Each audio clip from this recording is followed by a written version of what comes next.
Thank you for joining us on Daily News Podcast. It's time to explore the stories that are defining our times, from groundbreaking local events to pressing national issues. All the news you need, right here on Mangalore Today. In a heartwarming incident, Pramod, a dedicated MESCOM staff from Hebri, has become a local hero for swimming across a lake to solve an electricity problem in Shivapura Moodsalu. With a snapped electricity cable causing a power outage, Pramod braved the waters, repaired the faulty line, and restored electricity to the grateful village residents. Hailing from Chennagiri in Davanagere, Pramod's selfless act has garnered praise on social media, showcasing his commitment to serving the community. His inspiring deed serves as a reminder of the lengths some go to in order to help others in need. In a recent incident in Sullia, a magistrate from Kasaragod district in Kerala has filed a complaint against two government doctors at the Sullia Government Hospital. The doctors allegedly refused to issue a certificate regarding the health condition of a girl undergoing treatment after a suicide attempt. The 32-year-old magistrate Abdul Basit stated that the doctors obstructed the official discharge of duty by refusing to provide the necessary certificate. The situation arose when the magistrate, along with the police, visited the hospital to record a statement of the girl and requested a health certificate from the doctors. Dr. Vinay and later Dr. Sumya declined to issue the certificate, citing procedural reasons. The matter has now been brought to the attention of the Sullia police for further investigation. In a significant development, the First Additional District and Sessions Court of Mangaluru has acquitted 4 accused in the Kalia Rafiq murder case that shook the town of Kodakar in Ulal back in 2017. The acquitted individuals include Noorali, Jia alias Isubu Shiad, Rashid, and Mujib alias Kalatra Najib K.A. The incident unfolded when a tipper lorry collided with the car carrying Kalia Rafiq and his associates on NH at Kodakar. Following the crash, Kalia was fatally attacked with a machete after attempting to flee the scene. Out of the 8 suspects involved, 4 have been absolved of guilt, 1 has passed away, and another remains at large. Efforts are ongoing to locate the remaining individuals implicated in this tragic case. In sad news from Gangolli, a 30-year-old man named Mubashir Bashir has tragically passed away due to a heart attack in Saudi Arabia. The deceased, who worked for a private firm in Saudi, collapsed on September 25th. Mubashir, who was married 2 years ago to a woman from Pune, was residing in Saudi Arabia with his wife. Our heartfelt condolences go out to his family and loved ones during this difficult time. In Mangaluru, a cosmetic surgery and hair transplant clinic located at Bendorawell was temporarily closed down by the health department after a tragic incident led to the death of Muhammad Mazin from Ulal Akarakere. The family alleges negligence during anesthesia administration prior to the surgery as the cause of death. The health department has initiated a suo motu case, and the clinic was shut down following the Deputy Commissioner Mulai Muhilan's orders. Dr. H.R. Thamaya, the District Health and Family Welfare Officer, mentioned that the patient was undergoing a liposuction procedure for treating gynecomastia. An expert team is conducting an investigation to uncover the truth behind this unfortunate event. In a significant development, Ronald Gomes has been elected as the president of the Catholic Association of South Kanara CASK during their 111th annual general body meeting held at Bender Church Hall in Mangaluru. Known for his leadership in the solar power sector, Ronald Gomes is the founder and managing director of M Sunray Products PV Ltd. The newly elected vice presidents are Marjorie Texera and Dr. Rohan Monis, while Peter Pinto takes charge as the secretary, Titus Naranya as joint secretary, and Ronald Mendanka as the treasurer. The governing council members include Ian Lobo, Erwin Lobo, Daryl Lazrado, Jude Rigo, Dr. Anil Gomes, Marcel Montero, Keith D'Souza, and Sapna Naranya. The outgoing president, Captain Vincent Pies, oversaw the proceedings where Ronald Gomes presented his vision for the future. Let's hope for a brighter future under the new leadership at CASK. In a significant development, senior Bilawa leader B. Janardhana Poojary visited the Kudroli Sri Gokarnanatha Temple to oversee preparations for the upcoming Grand Mangaluru Dasara celebrations from October 3rd to 14. Poojary, a former union minister, has played a pivotal role in the renovation of the revered shrine. The temple committee members, including Madhava Suvarna, Padmarajar, and B.G. Suvarna, were also present during the visit. Stay tuned for more updates on the festive extravaganza in Mangaluru. In a tragic incident near Padil, Mangalore, a patient named Dasappa Rai lost his life while 3 of his family members were injured in an ambulance accident. The ambulance was en route from Puttur to Mangalore, carrying Dasappa Rai, who had suffered a stroke.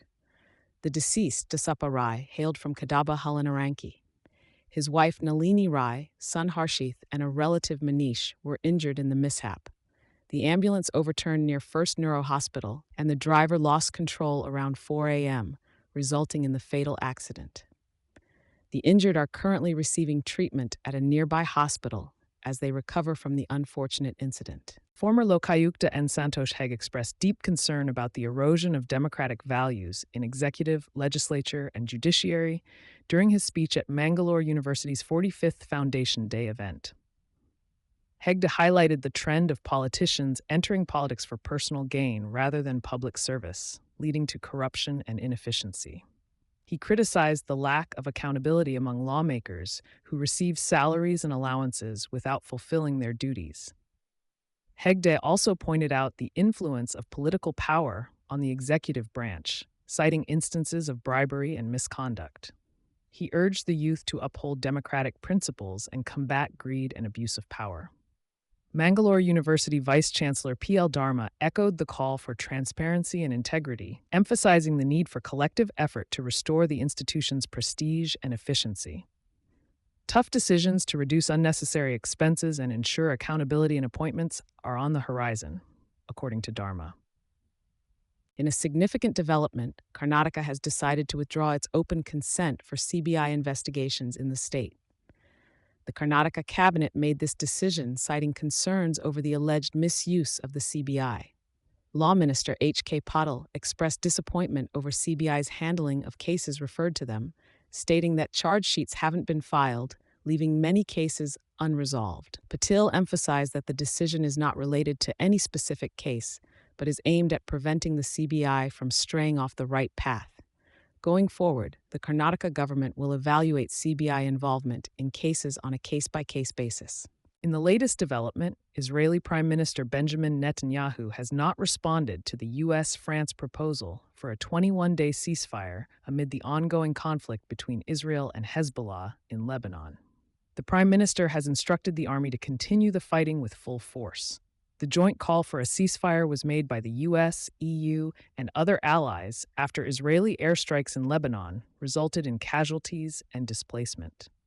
U.S. President Joe Biden, French President Macron, and other leaders have termed the situation in Lebanon as intolerable. They urge an immediate ceasefire to allow for diplomatic efforts towards a peaceful resolution. The call for a ceasefire comes as Israeli army chief prepares soldiers for a potential ground offensive against Hezbollah. The conflict has seen airstrikes from Israel and rocket attacks from Hezbollah, escalating tensions in the region. Stay tuned to Mangalore Today for further updates on this developing story. In a tragic incident, a family of 5 was found dead inside an abandoned car in Tamil Nadu's Pudukkottai district. The police suspect it to be a suicide pact. The victims include 50-year-old businessman Manikandan, his wife Nithya, mother Saroja, and their 2 children. The family, originally from Salem, was discovered by locals along the Trichy-Karaikudi National Highway. Initial investigations suggest they consumed poison. An autopsy at Pudukkottai Government Medical College Hospital will confirm the cause of death. A note recovered from the car indicates a possible financial stress angle. The police are exploring if pressure from moneylenders led to this tragic outcome. Manikandan was engaged in the metal trading business. In a recent development, the Central Board of Film Certification informed the Bombay High Court that Kangana Ranaut's movie Emergency could be released if certain cuts suggested by a panel are made. The film, which was supposed to be released on September 6th, has faced delays due to protests by Sikh groups who claim it misrepresents their community. The CBFC's revising committee has proposed around 11 modifications, including cuts and insertions, to be incorporated in the film before its release. The filmmakers will now decide whether to comply with these changes or challenge them. Emergency is a biographical political thriller about former Prime Minister Indira Gandhi's tenure during the emergency period from 1975 to 1977, directed and produced by Ronald. The matter has been adjourned to September 30th. Sikh organizations have demanded a ban on the film due to concerns over its portrayal of the community and historical accuracy. This follows criticisms faced by Kangana Ranaut for her controversial comments on the farmers' protests and the farm laws. In a horrific incident that has shaken Bengaluru, a man named Mukthirajan Roy has confessed to brutally murdering his colleague, 26-year-old Mahalakshmi. The suspect wrote a chilling death note claiming he was fed up with her behavior, leading to a deadly altercation at her residence. After the killing on September 3rd, he dismembered Mahalakshmi's body into 59 pieces and stored them in a refrigerator. Following the discovery of the suicide note in his diary, Roy was found dead by suicide in Odisha. Investigations revealed that he had been absent from work since September 1st, coinciding with Mahalakshmi's disappearance. The victim, originally from Tripura, was found in her residence after neighbors noticed a foul odor emanating from her home. The police are piecing together this gruesome crime that has left the community in shock. In the latest update from Tirupati, amidst the controversy surrounding the Tirupati Ladu preparation, the prestigious Tirumala Tirupati Devasthanams, TTD, has decided to appoint Nandini from the Karnataka Milk Federation as the exclusive ghee supplier for the temple. This decision comes after allegations of animal fat being used in the ladus sparked a furor. Karnataka Milk Federation President Bhima Naik expressed pride in this collaboration with TTD. The Karnataka Milk Producers Federation had previously faced issues meeting tender guidelines, but has now resumed supplying its renowned Nandini ghee to TTD. To ensure quality, a 4-member expert committee has been formed by TTD. Meanwhile, Karnataka has made it mandatory to use Nandini ghee for temple prasadam. The controversy erupted when Andhra Pradesh Chief Minister Chandrababu Naidu accused the previous government of using substandard ingredients, prompting a special investigation team to investigate the matter. Calls for protecting the sanctity of Hindu temples and their prasadam have been growing louder amidst this ongoing debate. In a heartwarming gesture, Prime Minister Narendra Modi extended warm birthday wishes to former Prime Minister Dr. Manmohan Singh on his 92nd birthday. PM Modi took to X to convey his regards, stating, "Birthday greetings to former PM Dr. Manmohan Singh Ji. I pray that he is blessed with a long and healthy life." Dr. Manmohan Singh, a noted Congress leader, served as India's Prime Minister from 2004 to 2014. His tenure as the finance minister under the leadership of P.V. Narasimha Rao between 1991 and 1996 is particularly remembered for pioneering transformative economic reforms. The exchange of good wishes between the current and former prime ministers embodies a spirit of camaraderie and respect in the political sphere. Vladimir Putin issues a nuclear warning to the West amidst tensions over Ukraine. Putin has threatened a strong response in case of a large-scale air attack on Russia. This warning follows reports of the UK supplying cruise missiles to Ukraine, sparking concerns in Moscow. President Putin emphasizes the need to revise Russia's nuclear doctrine due to the escalating situation with the West. Russia and the United States hold the majority of the world's nuclear weapons and are bound by the U.S.-Russia New START Treaty, set to expire in 2026. With fears of a potential nuclear conflict, the international community remains on edge as Russia maintains a significant stockpile of over 6,000 nuclear warheads. The use of cruise missiles by Ukraine could prompt a drastic response from Russia, raising alarms globally. In a shocking turn of events, the prime suspect in the fridge murder case of Mahalakshmi in Bengaluru, Mukthirajan Roy, has been found dead in Odisha. The Odisha police sources have reported that Roy apparently died by suicide, hanging from a tree in Bhadrak district. The gruesome murder of Mahalakshmi, whose body was chopped into pieces and stuffed in a fridge, had sent shockwaves through the city. Roy, who was a colleague and close friend of the victim, became the prime suspect in the case. The police believe that Mahalakshmi was killed at least 2 weeks before her body was discovered. Her estranged husband had initially blamed a friend from Uttarakhand for the murder. The discovery of Roy's body comes after the police had identified him as the suspect and were on his trail. The motive behind this horrific crime is yet to be revealed by the police. In a bizarre turn of events, a 36-year-old man from Jammu and Kashmir was detained by the police in Bhuj, Gujarat, for attempting to cross the border into Pakistan to meet a woman he connected with online.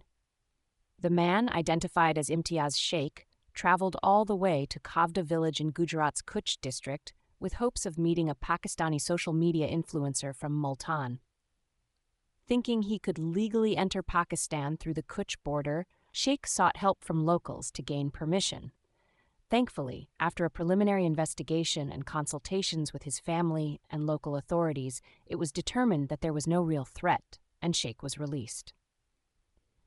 The police suspect that Sheikh may be mentally unfit, as his misguided attempt was fueled by a desire to find an easier route to meet the influencer, rather than travel from Kashmir. Sheikh's unusual journey serves as a cautionary tale about the risks of online relationships and the importance of seeking proper guidance before embarking on such endeavors. Mangalore today. In a recent development, the Supreme Court emphasized the importance of impartiality and fairness in judicial decision-making. The court made these observations while discussing objectionable comments made by Karnataka High Court Judge V. Srishananda. The bench, led by Chief Justice D.Y. Chandrachud, highlighted the need for judges to be aware of their predispositions in order to deliver fair justice. The court also cautioned against making comments that could be deemed misogynistic or targeting specific genders or communities. The proceedings were closed after the judge tendered an apology. The bench stressed the significance of maintaining the dignity of the judicial system, especially in the era of social media and live-streamed court proceedings. The Attorney General and Solicitor General also shared their views on the matter, advocating for cautious behavior from both the bar and the bench. These events underscore the ongoing efforts to ensure accountability and professionalism within the judiciary. That's all from us today. We sincerely thank you for tuning in. For more details on the stories you've heard and for continuous news coverage, please visit mangaloretoday.com. Subscribing ensures you're always updated. Farewell, until our paths cross again.